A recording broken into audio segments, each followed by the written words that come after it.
Push back just enough. You can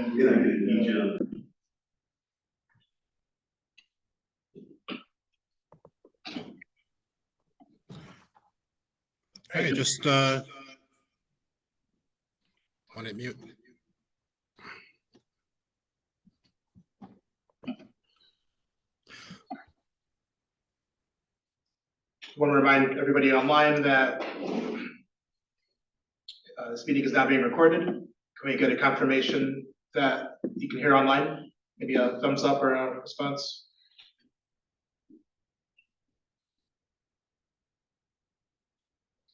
All right, we're good. Thank you for joining us here at the community meeting in Pacific Beach at the Taylor Library Gallery Community Room here for the October 24th, 2024 Privacy Advisory Board meeting. Call to order with attendance. Tim Blood. Here. Brett Deal. Here. Yaw Dappa. Here. Maggie Dania. Lee Duran. Present. Tora Gentry Kelso. I believe something before. I'm not going to be here today. Hi, sorry. Oh. Maggie Dania. Yes. Present. She feels I can get settled. Take your seat, Brett. Thank you very much. Just gotta say your name twice. Not three. A little bit slower than that. No problem. Ted Womack Jr. Here. Pega Parsi. Can we can we get her unmuted? I gotcha. Yep. Give her admin. Okay, hi, I'm here, sorry. I let Ike know that that I would attend today's meeting remotely because I just gave birth. So apologies for not being there in person.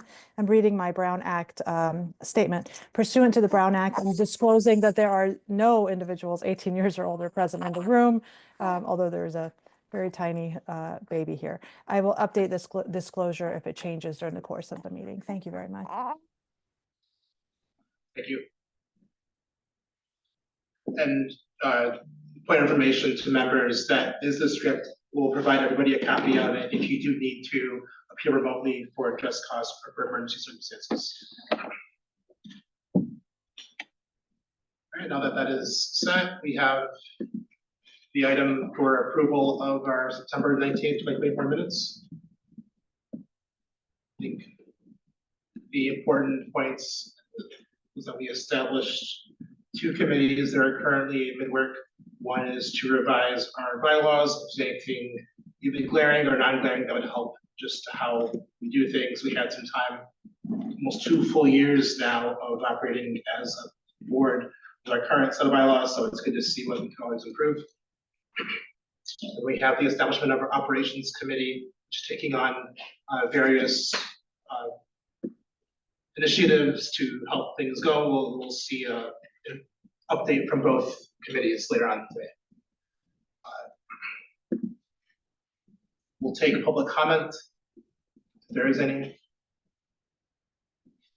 on the minutes.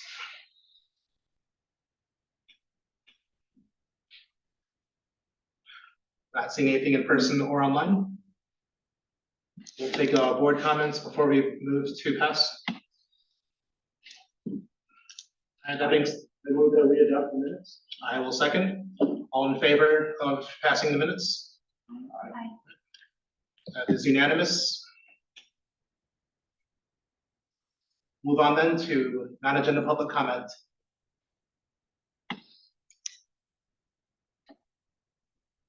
Nothing in person then? Looking online? All right. Well then, I think that's a record. Moving on to item 4, the bylaws update. So if you notice on the meeting minutes, this says action, sorry, on the agenda, it says action discussion. The action may or may not occur. There's with the assumption that we needed an update, a change with our update. We'll let the bylaws committee take the floor. We have nothing to present, so they may not have anything at the moment, but we'll give them a chance.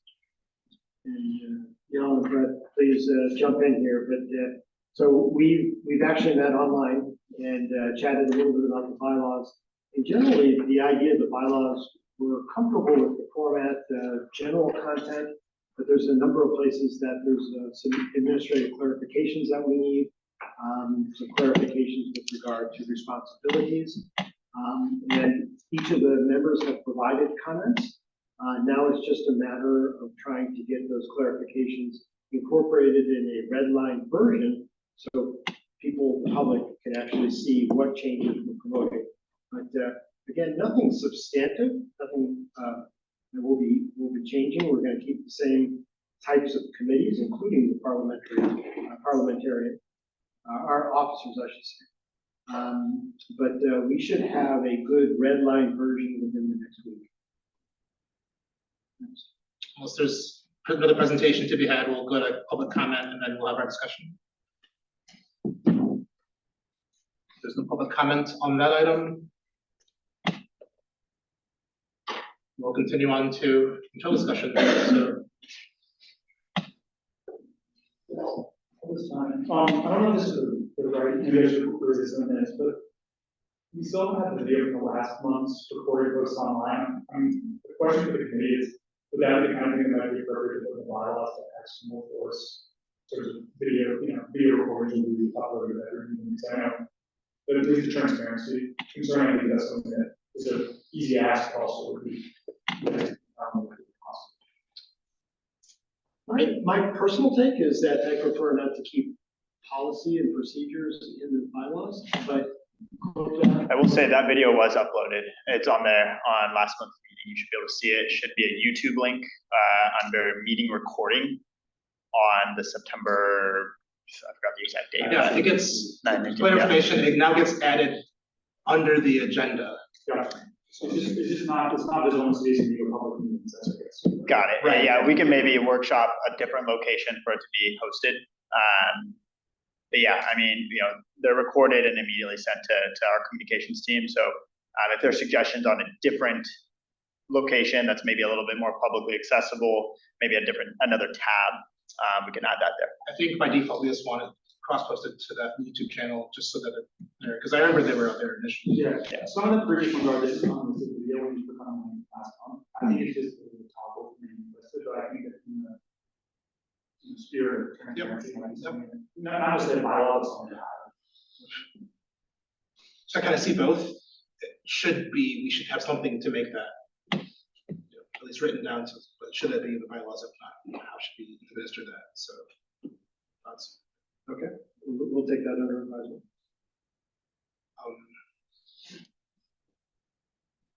But I think, at least we've had the recording posted pretty quickly. So it was just a matter of getting that posted. I think that'll be quickly remediated. Mm-hmm. Yeah.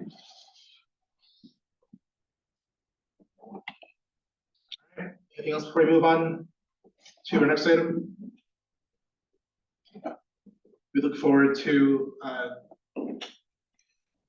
we'll have a document posted for, of course, our members of the public so that they can see the changes that when they're ready for posting, presumably. And that usually happens the Friday before, but the Friday or earlier before the PAD meeting. All right, Moving on to item 5, operations update.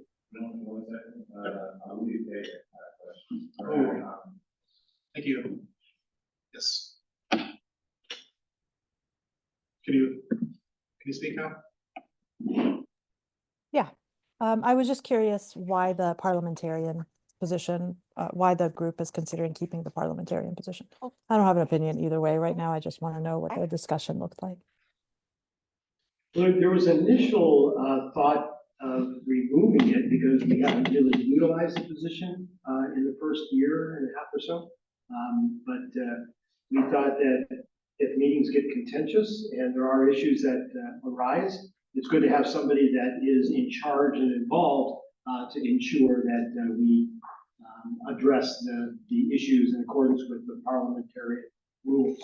Is there anything that we expect them to do that the chair wouldn't be expected to interject with? No, it's probably more in detail with regard to, if there's a question as to order of events or who has issues and which issues are priority, which not priority. I guess we would fall back to the parliamentary procedures. Anything procedural, they'll be the go-to. But again, nothing unexpected, just we thought it's not a bad thing to keep in the bylaws. Does that answer your question, Mayor? Thank you. Yes. All right, moving on. Item 5, operations update. There's nothing posted, nothing expected to present here. We do have some quick verbal updates. Operations committee, myself, Tim, Ted, and Tora, we met and we had a good chance to lay out what's currently happening operation-wise that we're excited about, and some current things in the future that we'd like to get going. So just at a high level, we have initiatives for document and website, document storage and website operations. We get the website updated. We are currently outdated points from our liaison to member information to not having photos. So if people want to get latest and greatest information in the tab, that should not be an issue. We have kind of this outreach. We have an interest from not just universities, but from ourselves in the city to get an internship program.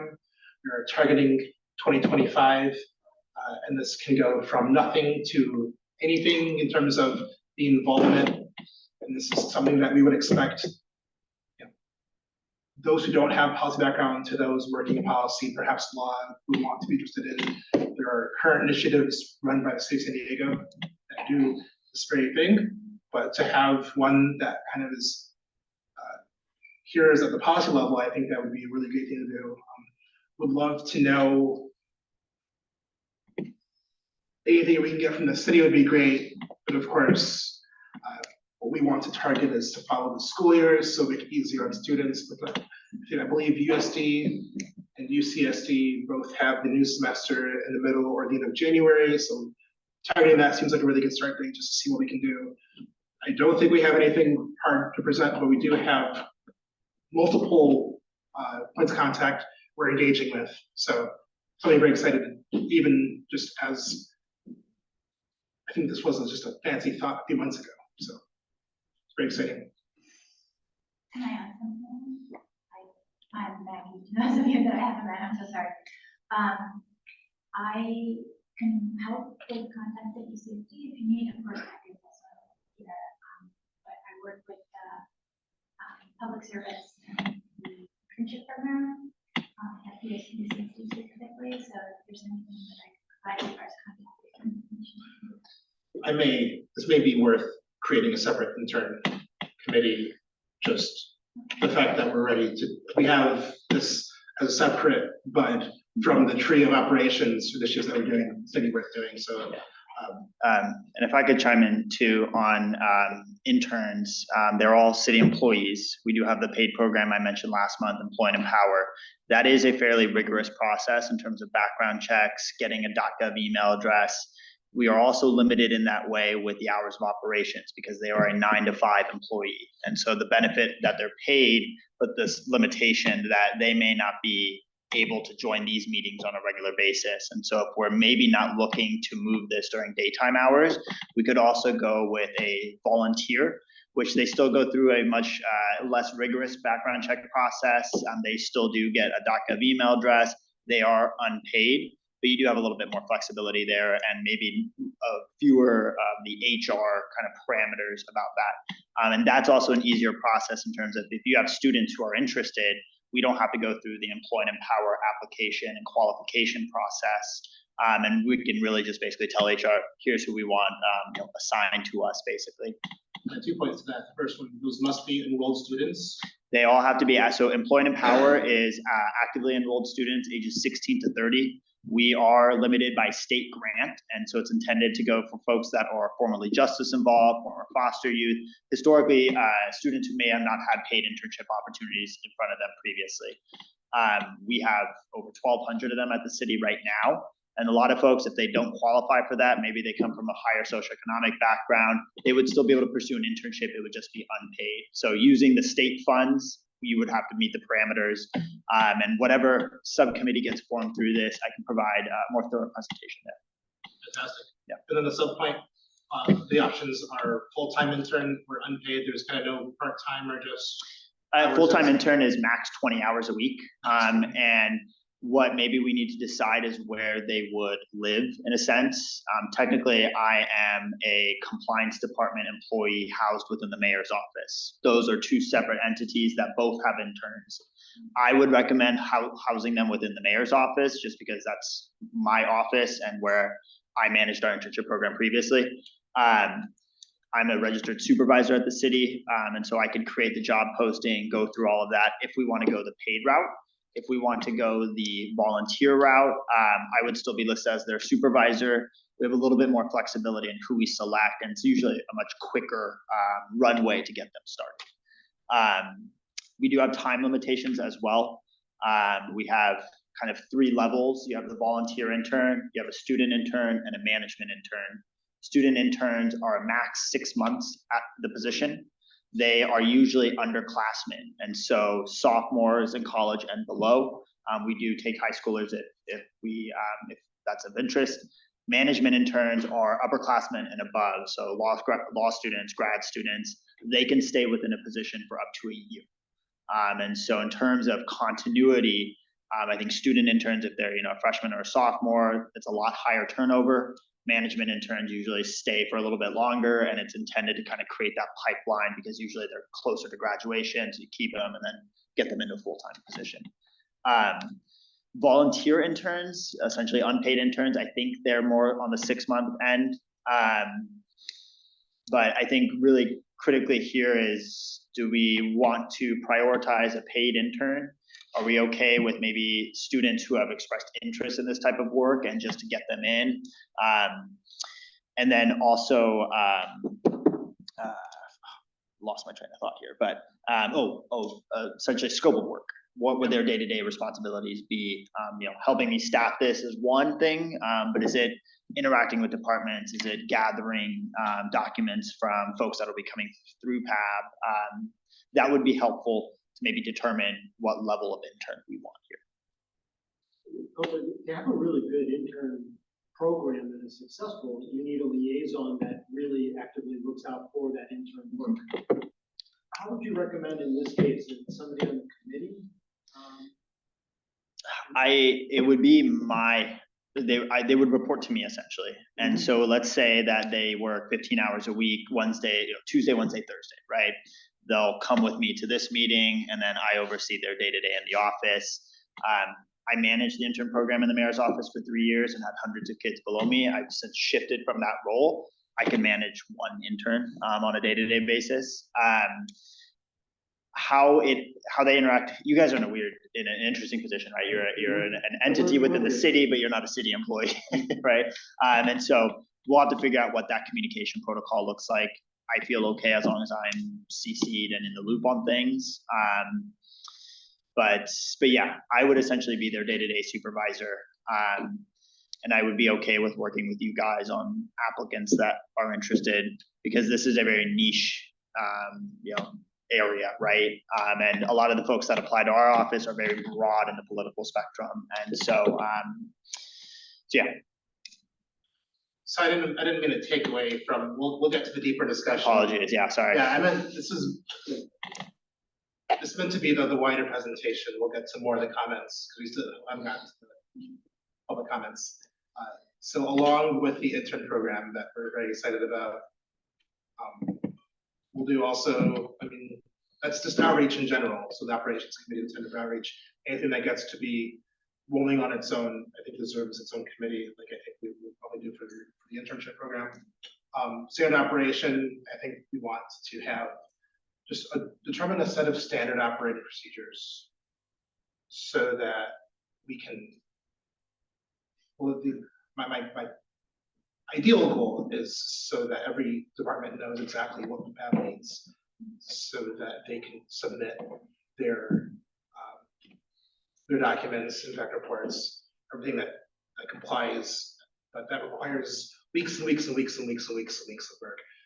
I meet with this representatives from other cities, San Francisco, Portland, Seattle, Long Beach, San Jose, every so often, and the vast majority of these people are paid, full-time paid employees of their cities, who also do work, board-like work, who are at the head of making sure that the privacy, their version of privacy boards are given what they need to survive. But these are dedicated privacy analysts, privacy officer types. So aside from my bigger hope to get somebody, that paid person, who really is dedicated for that and can interact directly with the PDS, maybe they would have their own version of that. But the aim is for that work is to not have that be volunteer work, because that is asking a bit too much. We're already asking our volunteers to do quite a bit, and to keep everybody relatively sane and still in the PAB, I think requires kind of a rethink of how we approach that topic. So I personally don't see myself staying on as chair after this year, but I am absolutely excited about what we're doing, and I wouldn't feel that way if we didn't have wheels on what we have going already. And I think that's a really good point, to take a step and let others, perhaps those who have done this a bit before, who know how the sausage is made, especially the policy at the legal level. I'm just happy that we got to this point, but I definitely think it's time to step back and let this really take on a new life. But that's for next year. We have another meeting before that election. I think that's in January. But I do feel good about the initiatives, operating procedures, outreach, documents, and also wording. Every time we submit a recommendation, always just start with the wording that we're doing what we can. We strongly recommend getting somebody on staff who does this for the bread and butter, because without that, we can only use so much. But I think that's going to be part of, hopefully we can get that. That's already been passed on to have that in writing, but I think making sure that it gets reinforced every single time we write something to city council is important. So happy to converse about that, but we'll go ahead and bring it over to public comment first.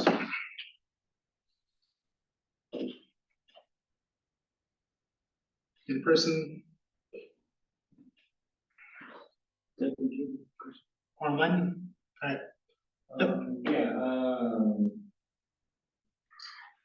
Speaking about the intern, if we're looking at a paid intern, will we be able to shift the hours of operation, or will we only be bound to the city hours of 9 to 5? Because that could make it really good. We would be bound to 9 to 5, yeah. Like I'm a salary employee, and so me working past 5 is not a big deal to me. For them, the ability to log hours on our payroll system stops at 5 p.m. unless they get approved overtime, which triggers different. And I don't think our grant funding is able to be used for overtime. Just to follow on, can you give us an example of is there an example of another board or something you would think is similar to this that has had an intern? I'm trying to think of the realm possibility? The only one that I can think of is maybe planning commission, but those are not planning commission dedicated interns. They are planning department interns. Typically, the items that go through there are so heavily involved with staff that they just help supplement. In terms of reporting directly to the board, I can't think of any. I worked with Chida a little bit and how to just talk through what other boards are doing, and they do not have interns. It's really kind of this model that we're trying to possibly create here, where it's my help that I kind of give to you guys to work with, rather than a dedicated boards and commissions intern. So yeah, I don't know if Commission on Police Practices has one either. I'm not too sure about them. I don't think so. But through my experience, I've not seen other boards that have direct interns. Perhaps it's time to break some precedents. Yeah, I mean, I think the internship program would be fantastic because being on the operations subcommittee, it was very helpful to see how much, how little resources the board has, essentially none, but how much work is really involved in this to do it properly. And everybody's dedicated to doing it properly, but I can definitely imagine an intern would be fantastic in both sort of moving to the next level of operations, particularly when we're moving to review technology that goes beyond the police department, other organizations, and then also just what other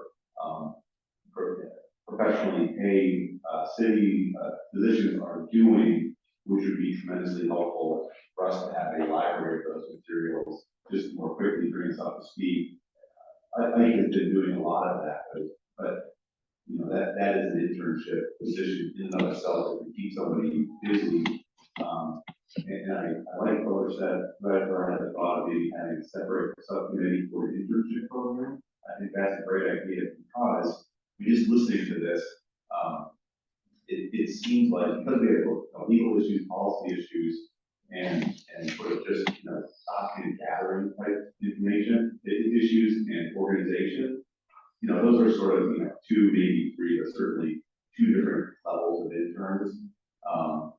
And just sort of thinking that as I sit here thinking out loud, but I think maybe it would be worth having a subcommittee spend some time sketching out what it might look like, working with you to figure out what's possible. The 9-to-5 limitation is unfortunate when it comes to students, but we get a little bit of that, but it would be worth exploring those things because it could just be tremendously helpful in moving things forward. And then also, the very important goal of organizing or coming up with a document that is like standard operating procedures that we can give other departments. So when they present technology to us, it's in a manner that we can actually figure out what's going on in this little time and not waste time or more important, the scout to actually provide me with feedback. And the push for not just the committee, but for this program in general, I think let's not limit ourselves to what we expect an intern to do. The possibilities are endless. We are at our absolute upper bound limited by not having staff. So think about those potential responsibilities, the cool things that you could do if you really had those resources. But to that point, we have cities that can do things like Long Beach has a smart city initiative where they kind of lay out, here are all of these things that involve technology happening in our city of Long Beach. These meters that you see around town, here is a page, they can see what they do, you can see what they communicate with, you can see how secure they are, you can see who owns that. And you can see that for every single piece of technology in the city of Long Beach that you can walk downtown and see. So I'm not saying that's something an intern can do, but like these are possibilities that kind of go beyond, I think, just the board volunteer level. And hopefully you can see that as something that we need serious resources, or at least serious commitment to do more than just the board. I also have a page up from the city of Long Beach, sorry, the city of Seattle, just have Long Beach up. If you go to Seattle data privacy, you'll see their main privacy page. a page on surveillance technology, a page on their impact assessments, privacy resources.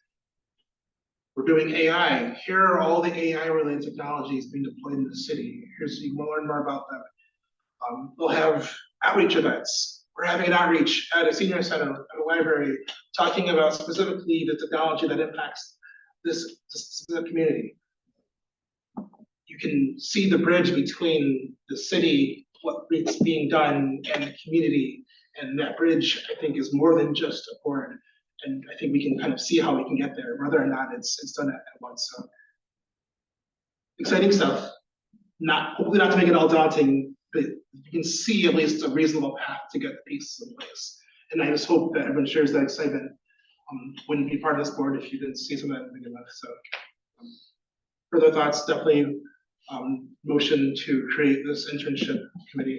And definitely think about joining if you really want to. I'm not saying to work on it, but we're gonna have some good ideas. Hopefully you've had some experience in this before. But if you haven't, that's also great too. We love just seeing people step up and try something out that's they're passionate about. I see Pega raising her hand. Is that Pega? Or she was raising her hand. Okay, I've been. So did you want to actually a motion to? I raised the motion. I would like a second at some point. But feel free to- Second. feel free to- That's what I was raising my hand for. I was raising my hand to second. I raised the motion, but I also am happy to talk a bit more before we actually pass it. All right, all in favor of establishing this internship committee? All it's unanimous. If there's anybody interested in establishing this right now that wants to be on it, let's get this out of the way right now and we can get started. I see Pega, I see Maggie, I see Ted, and I see Tim. All in favor of those four being on the committee? Or is that a motion? There's a motion for those four to be on the committee? All in favor? Thank you. That's the parliamentary and anyways. That's a unanimous for the committee and for Pega, Maggie, Tim. Tim, and Ted. Separate but related, in the bylaws committee, we were talking a little bit about some of the important areas where the community was saying that they don't know where to find documents or historical conclusions. Yes, Et cetera, et cetera. Riley pointed that out. The operations committee, the faction dedicated to document storage on the website is also focused on having an easy to go place that all the documents will be and kind of look into well-designed layouts for that. Okay. That is certainly being addressed. I'm going to put it out, but So maybe as part of a recorder's responsibility is to ensure at least those documents get put in the right place and then somebody else manages those. I think it would be a good idea for the bylaws committee to consider, a line about that the recorder should at least ensure that documents related to meetings should be Provided to the right responsible person. that should be in writing. That makes a lot of sense. So, thank you. Yeah, and we did discuss this in the operations subcommittee, there's several steps to it. There's both getting the information, having it put on the website, and also organizing the website in a manner that is easy for people to access and find stuff. So the subcommittee is definitely looking at that as Thank you. I think that's everything that we have today. Before we adjourn, I do want to point out that we'll be sending out information for scheduling next year's meetings. We'll expect similar to this year, just we'll have a break in the summer and skip December. So other than that, we'll probably expect 10 or so meetings. We should expect an annual report coming from the PD though early in the year. So that we want to keep a couple meetings just a bit earlier and just have other meetings later in the month, just so that we can get ahead of those.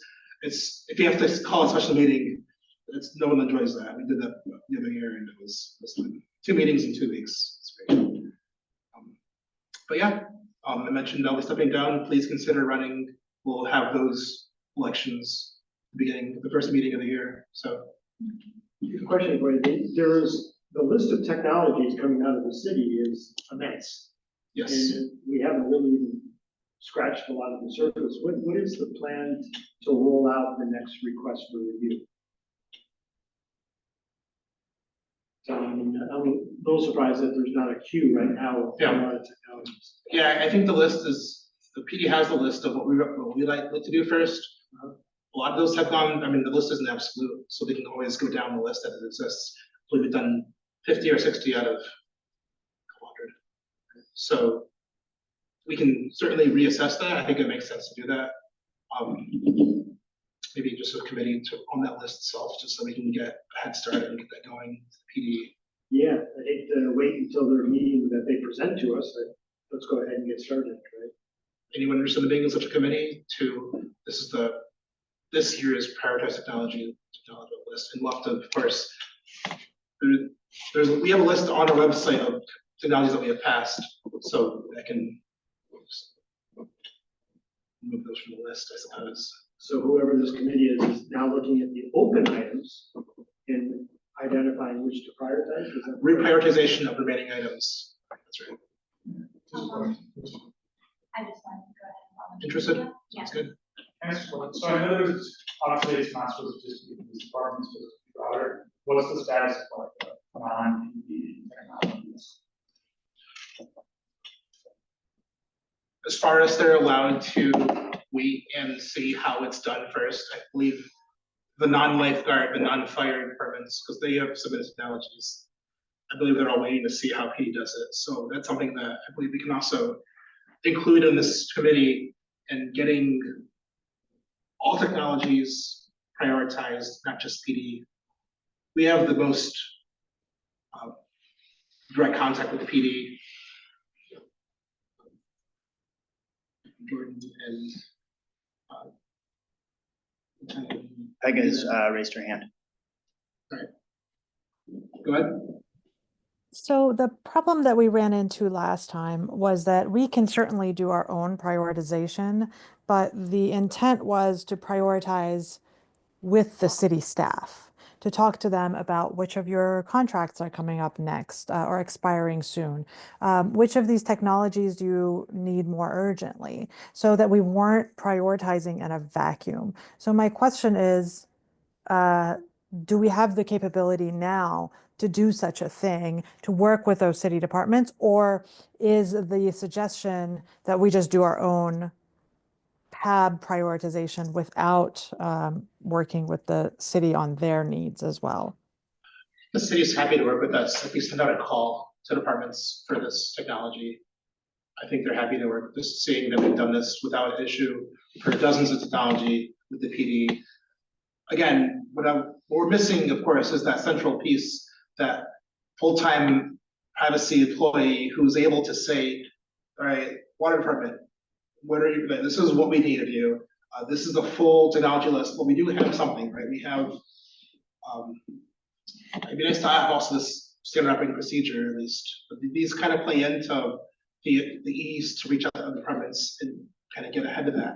But without that, like you said, we're kind of groping in the dark, just wishing that this technology, that we don't know its importance, that they can at least put that in terms that we can then identify and rank. So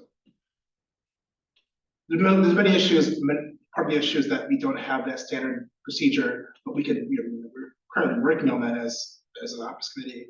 But then also, this is a document that takes, I believe it was Julia at San Francisco who said it takes 40 to 80 hours of work just to compile what every department would need from you. So bear with us, please. So just to confirm Pega's question. Yeah. Whoever the subcommittee is would be a liaison with, I guess, the city, and identifying and working with them to help prioritize. Yeah, let's talk about the scope. How deep, how wide should this scope be? Because, right, we will be limited by the fact that the full work of this involves going to every department, understanding all of their needs, and hashing out like a template that they can all use. I don't recommend that. That's not something that we're currently equipped to do, but we can currently do something on our side to, okay. This is what, this, at least if you have a list, maybe most departments don't even have a big list, right? Maybe, so that's something that we can start with. Because I know where the review technologies are, but I don't know where the whole list of city technologies that need to be reviewed. And as, Copa, I guess you're aware too, that many of these technologies get taken off that list because they determine it's not a surveillance. Yeah. And so I've done a little bit of the work that we're describing here. The tech list that I inherited from Chloe when I took over, 2 months ago, was the initial list that was created when trust was passed in the first place. That was 2021, 2022. A ton of text not on that list anymore. Exactly. That is a massive list, 400 texts. What I sent over to IT was to clean up that list with the amendments passed earlier this year that removed a lot of the stuff like registries, databases, things like that. Right now, PD is done. They have their last remaining text went to public safety, I think earlier this month, and will go to council by the end of this year. Fire rescue should be next. After that, a lot of departments are doing this exact exercise where they do not have dedicated staff that is intended solely for trust ordinance and technology related work. And so they are going through the exercise of essentially identifying work plans of how do we divvy up the work that's required here, all of the use reports, all of the different policies, community group meetings, and then the exercise of going through this body, public safety committee or whatever other relevant committee, and then eventually to council. So that prioritization is currently in place right now. And so whatever committee gets formed here would help just kind of bolster that work. Conversations are being had. I think a committee could help put some framework around it. A lot of folks are just looking at what PD did previously, but PD also has, I don't know how many of those technologies that other departments are using, the trail cam that Park and Rec uses or whatever other pieces that of tech here require the PD pages of dozens of pages worth of policies, right? And so whatever framework we can provide to help a checklist, because departments right now I've gotten a handful of emails just this week of departments that are looking at new technologies and asking for direction here. And so it'd be helpful for this body to help kind of create that framework of, because we are now venturing into departments that do not have this type of experience and are probably maybe exercising new technologies for the first time. You're working with program managers and program coordinators compared to working with Jeff Jordan or Lieutenant Portnoy, who has spent their entire careers doing this type of thing. And so I don't want to say we dumb it down, but essentially creating a trust ordinance for dummies type thing, because we need a lot more assistance here, I think, because we're getting staff that are not typically experienced with this. So with regards to surveillance technology, there is a surveillance ordinance that shows step by step what needs to be done, right? Prior to department presenting some of these technology to the PAB. So are we not going according to the ordinance, surveillance ordinance? They are, but we do not have a template form of here's what this report looks like. We're missing that staff, we're missing that key, like the framework like the ordinance exists, Yes. but to know what you need to do to comply with that. So does it mean we do not have a surveillance use policy? Because here it says that they need to prepare a surveillance use policy, they need to hold at least one or more community meetings. For every technology. Yes, and then they need to prepare surveillance impact report, which they present to us after review. Yes. So is that not applicable to them? What I've been directing staff is to replicate PD's templates. They created their own templates because they were first in line and first to go through this exercise. Because I don't have other templates, I've been directing staff to use PD templates.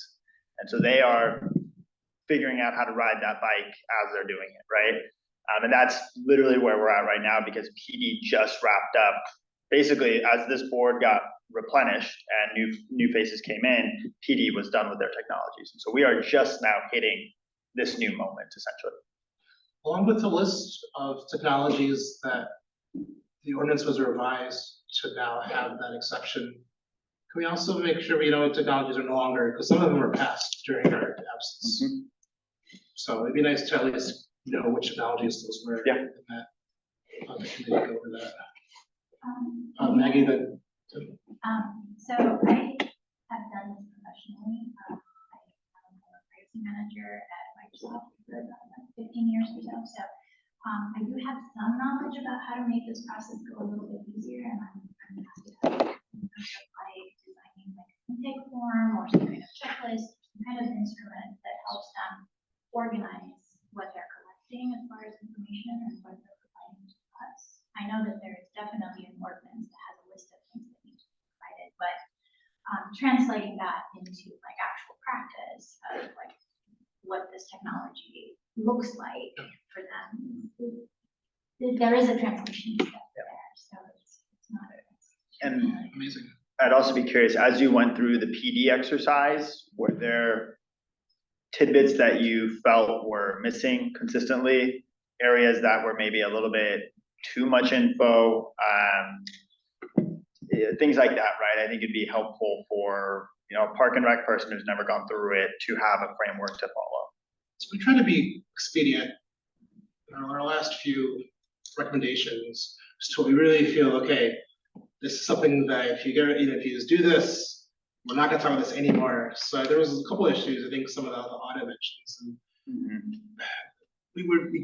we've seen the feedback, right? So making sure that our feedback is very targeted has definitely been a priority. So any recommendation, I think this year would be very useful for the departments to see, okay, this is what the PD does, but okay, this is seeing what the PAB wants. With that whole picture, we can present something without having a lot of get back and forth. That's all we ask for. I think we've seen a couple repeated threads with this. So, I mean, that's fantastic, you have experience creating these checklists, I'm wondering, and like you may know the answer to this, you know, what are other cities using them for? Other cities have these sort of templates. Yes, you get that, you get PD templates, because they've already done it first, and they're all in the city of San Diego, ecosphere, and volunteer Maggie to look at all that, create a document, and then go back to the city or whoever, you think makes the most sense to fine tune that document so it fits within, you know, the city entities that are coming forward to come up with a document that, you know, makes sense to everybody who's going to be looking at it, and is sufficiently comprehensive enough. And, you know, and I would imagine at some point there may be some departments that have urban concerns. And, you know, it's urban concerns, but we don't, and about information that we don't necessarily really need for that particular department. And I would think that that's probably a checklist thing that you can probably balance those. Given this committee is established, I think it can certainly be provided with those other cities, at least what the finished product is. There's certainly going to be some tweaking and some collating, but I think we can definitely get to that point. This would be an excellent task at our future interview. I'm familiar with the Seattle intake form, but there's certainly a lot of research to be done about the other cities. I'm as familiar with one.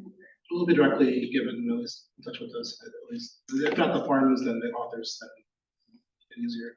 Yeah. Those interested in being in such a committee, show of hands.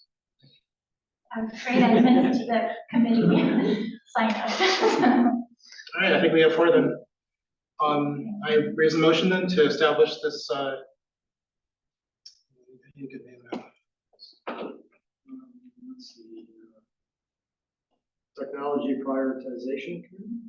Yeah, we also should include something about the fact that it's like, we are providing the city with a way to now, to give us something to do. So we're Framework. essentially, sorry. Framework is the word I want to help finders. We're essentially providing a review service, so I would perhaps include the word review in there somewhere, so review framework, review. something. Prioritization and Framework Review Committee. Do you have a question, comment, Vega? Sounds like we're working on tools, job aids, and templates. I just need a name, guys. Tools, prioritization and tools. Prioritization and tools. Raise a motion for the Prioritization and Tools Committee to consist of Ya, Haga, Second. Second. Maggie, and Ted. Would it be beneficial to establish a chair of each committee as the committee is established? Let them choose. Or let the committee choose democratically? Alright. That is the motion to establish the Prioritization and Tools Committee of those four. Alright, all in favor? Unanimous? Alright.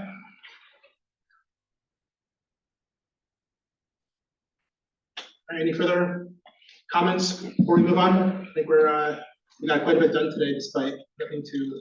Completely separate from these, though, I do have a kind of a peeve that I would like to discuss. That's all the time we got today then, yes. No, so just in general, I'd like to understand how this can work, because what I'm finding is, there's a lot of talent in this room on the committee, and we had a number of comments raised to the city council. Of course, we're acting on behalf of city council, and they take the suggestions or not. That's the advisory side of it. But I would love to really understand the way, I'm a corporate governance specialist, and I'd like to see if you raise a comment, what happens with that comment? Does it go in the trash? Does it actually get adopted? I would really like to figure out a way that we've got a follow-up to understand when we make comments on adopting technologies. If there's a way that we can actually, I don't want to say force the police department, but they need to come back and say why they've adopted or not adopted certain suggestions that we've made. First, let you know that there's no one sense feedback, but for anything that gets recommended, there's like a litany of feedback in different areas, right? That there's the direct response, because I submit it to the city, right? And maybe at some point, city council and their staff will obtain the recommendation, right? And then we can get feedback from that point. So it can certainly be a better job in directing immediate feedback. The problem is, of course, all our technology then goes to the PD. They then have to go to committee, public safety committee. Then there's another level of conversation, and then they'll go back and forth. We'll get comments from Committee Chair Von Wilper specifying, especially this past year, we've been getting a lot of good comments. Please, let's integrate this. Let's make sure we're on this. I would say last year it was much harder going. We would certainly find that we strongly recommend this. And we find that it does not get incorporated how you want it to. But we're getting a lot more traction now, but we are certainly getting a lot more direct engagement with the city council, with the committee. After the committee response, which can still be to pass the technology, even if we recommended not to, but with a lot of feedback. Wait, what to do with that feedback? Because they then go to the full council, which does even more feedback.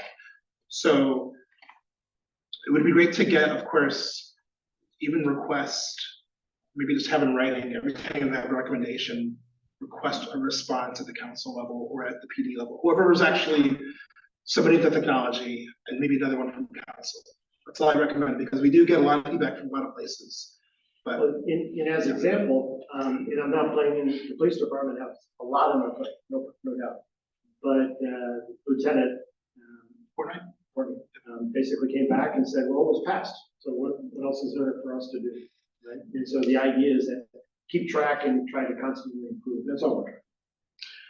there's also the fact that as an advisory board, we have a certain kind of power, right? We have that soft power everyone likes to talk about, and that we are not part of the city per se, but we are under the city umbrella. Look at how quickly our board got staffed. We had 4 members a few months ago. There can be ways to get things done. There are different kinds of ways to apply pressure. We just have to work in our own way. But I do agree with you in getting that direct line of communication is important. But of course, as an advisory board, like the very first technology that we had up, smart streetlights, sometimes our recommendation will fall on deaf ears.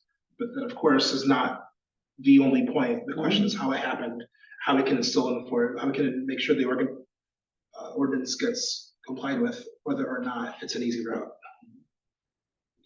This is a question, I can follow up on last meeting. There was this discussion of the candidates for important topics, like having a central, drop off or some kind of repository. It seems like it's really a subcategory of that. I don't know if that's a question also for city staff in terms of how that is kind of one, but is having some kind of document or tracker. I mean, you can imagine some kind of Airtable or whatever, Google Sheet, in which there's like technology X. You said had that comment earlier. Yeah, and so I'm wondering if that's something we can work towards. Is obviously having centralized space that I can believe in that comment, making that a priority is like, I know for me trying to go to speed on what's happened years before I joined is pretty hard. It'd be nice to have one centralized document. No, but I mean, all seriously, like, I think these points will take, even if the city council is not paying attention to a single recommendation, it'd be nice to have a column where you can see exactly. Yep. Partially. So, Oh, you mean on each, yeah. correct, like centralized one page, but Summary, yeah, each technology.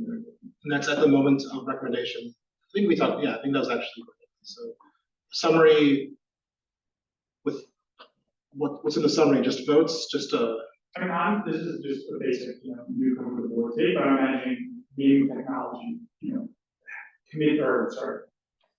under whom it's happening, police department, light department, whatever, and then like recommendation made by the board, approved, amended, disapproved of the recommendation, and eventual action by committee, and then eventual action by city council, and then you could even have comments, follow PAB's recommendation, partially followed, something that's like, in 3 years, we've made 100 recommendations, and one of them been followed. That's something that's useful to know internally, but also as a board, as a resource.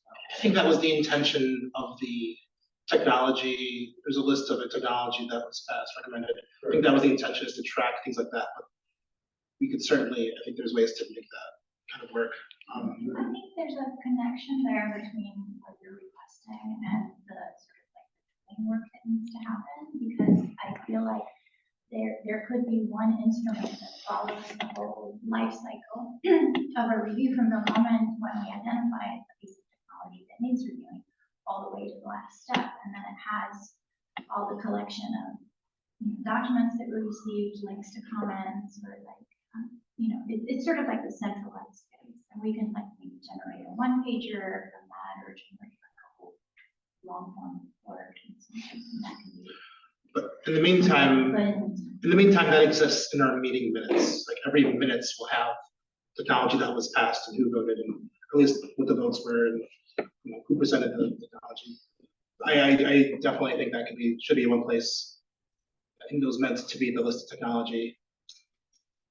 I guess, sorry, just to follow up on that, but it's ironic, but I think the best technology that I've seen in terms of interactivity associated with the privacy advisory board is just tracking members, like some Salesforce or some data management system, something like that. And I'm imagining, which is like it's easy to deal with, be it intern, city staff, ourselves, at night, free time. I like the idea, at least for me, of having something like that that's, we can log into some portal that's fairly user friendly, but also that has hyperlinks, doesn't require money and have PDFs, etc. And just to follow up, I mean, it could be even as simple as, I don't know if you might have seen, but like the place on our website where it now shows all of our names, it could be literally the same format.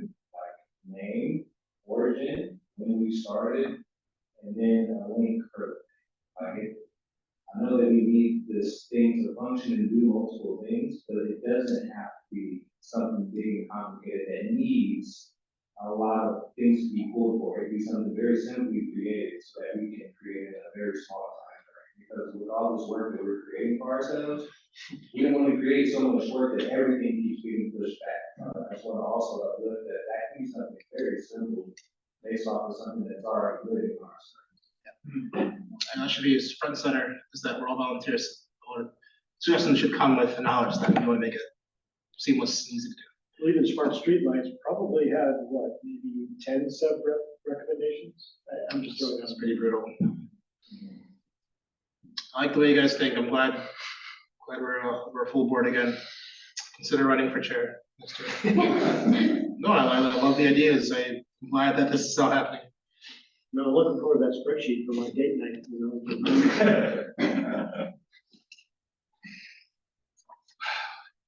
Matt, anything else? All right, we'll move on. Item 6. Motion to adjourn. All in favor? Thank you, everybody. Thanks, everybody. Bye. Rebecca? Bye. Congratulations. Thank you. Congrats, Becca. Thank you. Bye.